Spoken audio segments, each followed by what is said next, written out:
how has Iran fared in this? So, whereas in our part of the world, we have very optimistic evaluations, and there's no doubt that national cohesion has increased. But the fact is that as the dust settles down, Iran will have to reevaluate its defense losses, its economic losses, if any. The defense losses we can speculate about, and the fact that some ruin has been brought out to its nuclear program. I hope that this is a policy decision regarding China and the buying of oil. If it's a pronouncement on Truth Social, then we need to see whether it translates into a policy decision of the US government. If it is, then it does offer an opening, and it shows that sanctions are a thing of the past. I think Iran would probably have taken it up, not publicly but privately with the Iranian government. I'm sure it has, and in various social media accounts that are coming out which reflect Iranian opinion. You'll be surprised, Dr. Saab, there are people with millions of views in the Persian language and other languages in Iran. There has been a lot of pro-Pakistani sentiment and some irritation with India. Watch Federal Post. Bold and independent.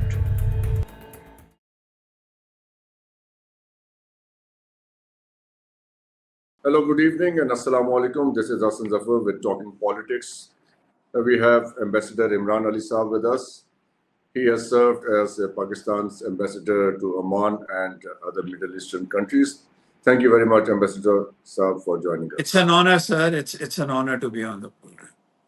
Let's begin with the basic question. What has this war in the Middle East between Iran and Israel changed for Pakistan, if at all there is any change? Yes, I think it has become very complex, sir. Now, Pakistan will have to chart a very tight course in its relationship with Iran, with the rest of with the GCC, and also Middle East is going to focus in Pakistan-US relations and Pakistan-China relations and Pakistan-Russia relations, which it did not earlier, because Pakistan, whether we admit it or not, but out of that meeting, the meeting between the COS and President Trump has emerged as some sort of influencer events in the Middle East. So Pakistan will have to tread very carefully. It has deep relations of manpower related relations and military related relations and economic relations, very deep relations with the countries of the Gulf Cooperation Council with the GCC. And it will have to reach all of them again and them their opinion on it. So Pakistan has a very complex minefield which has been subsumed by the events right now. But as the events uh, cool down, we will have to find out how does Qatar see this? How does UAE see this? How does Saudi Arabia see this? Our plank, our ideological plank, is to stand with Iran as a Muslim brother, as a neighboring country, as a long-standing historical partner of Pakistan. But at the same time, we'll have to take into consideration the opinion of those countries which might have a more pro-US line. So Pakistan, while it weighs, Dr. Saab, uh, China and the US on one side, and other equations. Now it will have to be in the middle of the Middle Eastern equation. So it will become complex. We'll have to recalibrate things. We'll have to be doubly or triply sure, Dr. Saab, that we do not utter anything that, because one thing is policy. Policy takes longer in today's world to translate, but words travel faster. So we'll have to be very careful. Certainly, certainly. And it has always been like that. We have tried to maintain a balance between Iran and the GCC countries and China and the United States. And so far, it has gone well like that. And these two blocks these two groups have been okay with the way Pakistan has been dealing with them, trying to maintain a balance. Uh, how are things with Iran at the moment? Because uh, in the previous years there have been some problems between the two nations. Do you think this war has changed things? Iran is looking at Pakistan with a uh, different angle, if you like to put it that Absolutely, Dr. Saab. Absolutely. There is no doubt about this fact that in the Iranian people and in the Iranian government, Pakistan has emerged with new respect. There's no doubt about it. There have been announcements in Parliament. Outside of Parliament, we have listened to their think tanks. We've listened to their journalists. There is no doubt about that. What the other million-dollar question, Dr. Saab, is how has Iran fared in this? So, whereas in our part of the world, we have very optimistic evaluations, and there's no doubt that national cohesion has increased. But the fact is that as the dust settles down, Iran will have to reevaluate its defense losses, its economic losses, if any. The defense losses we can speculate about, and the fact that some ruin has been brought out to its nuclear program. So people are going to start thinking about it. And once they start thinking about it, then it's up to the Iranian people to tell the world how do they speculate about the positives and negatives of this. We heard President Trump saying that China can buy as much oil they want to buy from Iran. Can that kind of concession also be given to Pakistan? Because our gas pipeline is staying in abeyance for almost 2 decades now. Doctor, the gas pipeline is staying in abeyance because of some infrastructure issues as well as the issue that you mentioned. I think we might be able to restore the gas pipeline if we are very serious about it. Uh, the other thing is that I hope that this is a policy decision regarding China and the buying of oil. If it's a pronouncement on Truth Social, then we need to see whether it translates into a policy decision of the US government. If it is, then it does offer an opening, and it shows that sanctions are a thing of the past. Yes, Right. So there is a hope that there this is kind hope. of opening can be provided to Pakistan as well. Now, we also heard uh, reports about Indian spies, raw spies operating inside Iran alongside Mossad. And Iran has not taken it up with the Indians officially. But when Iranian president thanked Indian people, he also abstained from thanking the Indian government. What are the indications? How is the relationship between these two nations after the war? It's more diluted. If we look at the interaction, there has been one interaction with the Indian government. There has have been multiple interactions with the Pakistan government at all levels, the military level as well as the official level. So that has meant that somehow we'll find evidence of it in the coming weeks also, that the Pakistan-Iranian relationship has been strengthened. As far as the spy issue is concerned, I think Iran would probably have taken it up, not publicly but privately with the Iranian government. I'm sure it has, and in various social media accounts that are coming out which reflect Iranian opinion, you'll be surprised, Dr. Saab, there are people with millions of views in the Persian language and other languages in Iran. There has been a lot of pro-Pakistani sentiment and some irritation with India, and so I think this is also going to be affected. And if you look at, I don't know, I'm sure you haven't seen it, you don't have time. There is now a ridiculous narrative setting being set in the Indian media, and I'll only with the purpose of making you smile, I'll tell you that it's being narrated that the COS went there and he gifted a watch to the Iranian COS, and that probably that watch was used to target him. So they've stooped down to this level now that they're talking about. I never used to use the word about the Bollywood narratives, but this is a typical Bollywood narrative that a watch was given and the signals.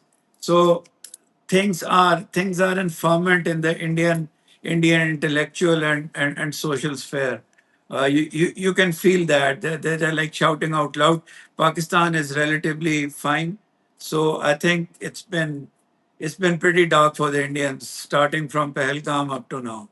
Yes, and speaking of Indian media, I think they have no credibility left whatsoever after the way they conducted themselves during Operation Sindoor.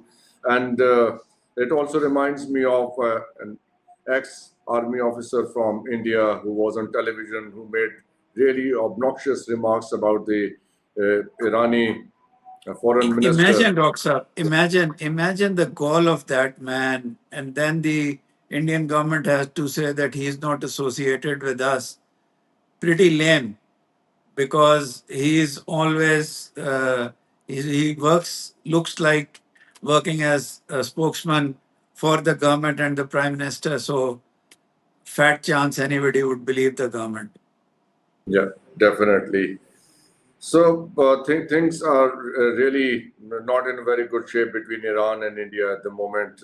That's we have indications, reasons to believe, if not really spelled out loud and clear at the moment, but we have strong reasons to believe that things are not faring very well between these two countries. Where do you see Afghanistan standing in all of it? We never heard anything from them, and we also, but we know for sure that Afghan refugees inside Iran they were expelled.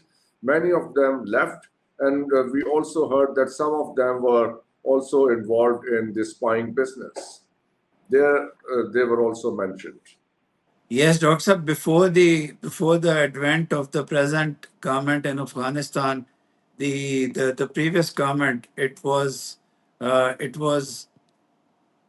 it had these things up its sleeve, running running people around, spies around the neighboring countries, because it had a specific pro-India tilt. It had a specific tilt against Pakistan. People believed them to be neutral against Iran, but now we know very well that Indian spies, were wreaking havoc in Iran also, as also in Qatar, as also in other places. Those countries are quiet, but I'm sure internally they are taking a deep look at their policies, and this exposes India further. Uh, but your question was with Afghanistan. So Afghanistan, under Chinese tutelage, is repairing its relations with Pakistan. Things are on a much better trajectory. Uh, Violence, you would be surprised, as I was surprised, violence emanating from groups like TTP has gone down in the last month.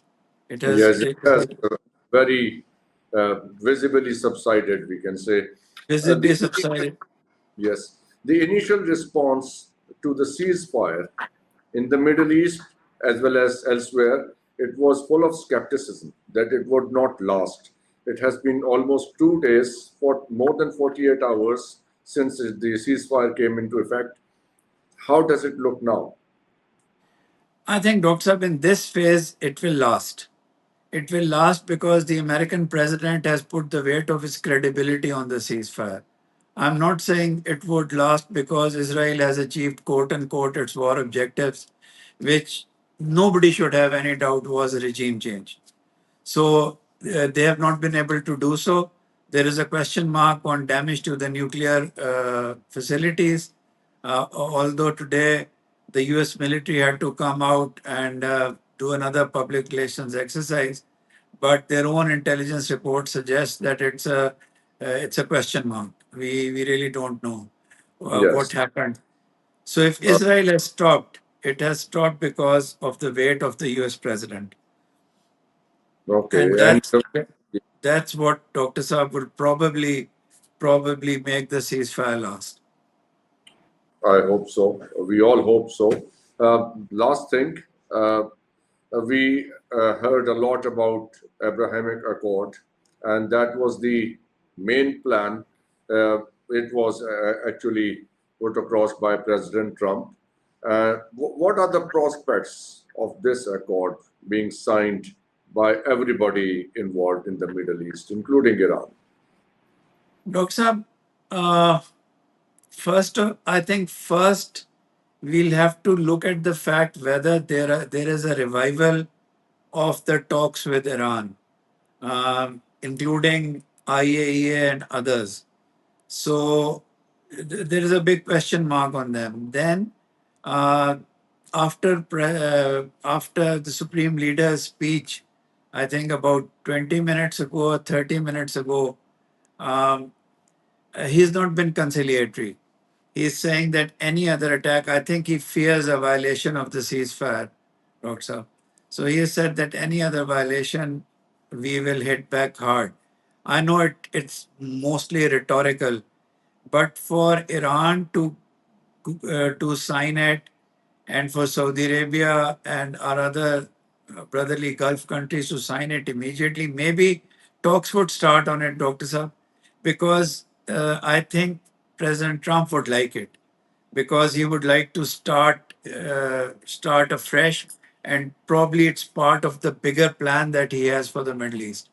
And you were kindly conveying it to me that it's doing the rounds everywhere. So that might be one of the causes, but it remains to be seen what does Iran respond to diplomatically, because President Trump has given the indication that he would like talks to take place. Would Iran join the talks? One, and number two, what would the Gulf states think and others think regarding the Abraham Accords? And the most important thing, although I agree that it has been forgotten, is Gaza.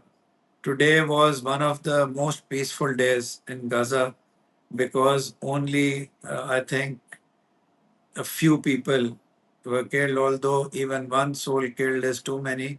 But in every So day the prior to level today, rising as we speak. The last update I saw, it was almost 90 people killed, at even least today. 51 killed in Gaza today. Yes, this is Oh, 46 minutes. so it's back to square one. Yeah. Doctor Saab, with the kind of violence, and today you would have seen our own Pakistan's statement, where it has condemned the killings in Palestine and linked them with the killings in Kashmir. So I think it would be very tough politically for the Abraham Accords to be signed very quickly. Maybe if they bring the two-state solution into it, Mm. I think then a revival of the two-state solution, and at least having a Palestinian state, Dr. Saab. Although you might argue, you are a realist, that it seems to have gone to the background with the latest Iran-Israel um, war. So uh, one can only speculate, Dr. Saab, but there's a lot of noise about the Abraham. There's a lot of noise. I think the guarantors of Oslo Accord, they should also come forward. They should also take responsibility, because they were not able to implement the accord, the Oslo Accord, and that is what led everything to where it is today. Very Thank true, Doctor. Very true. Yes. So they also have to take the responsibility. Thank Yes. you very much, Ambassador Saab, for your time. Thank you so much, Doctor. Thank you. Pleasure, sir. Thank you very much for Thank watching you. for the office in Pakistan. The-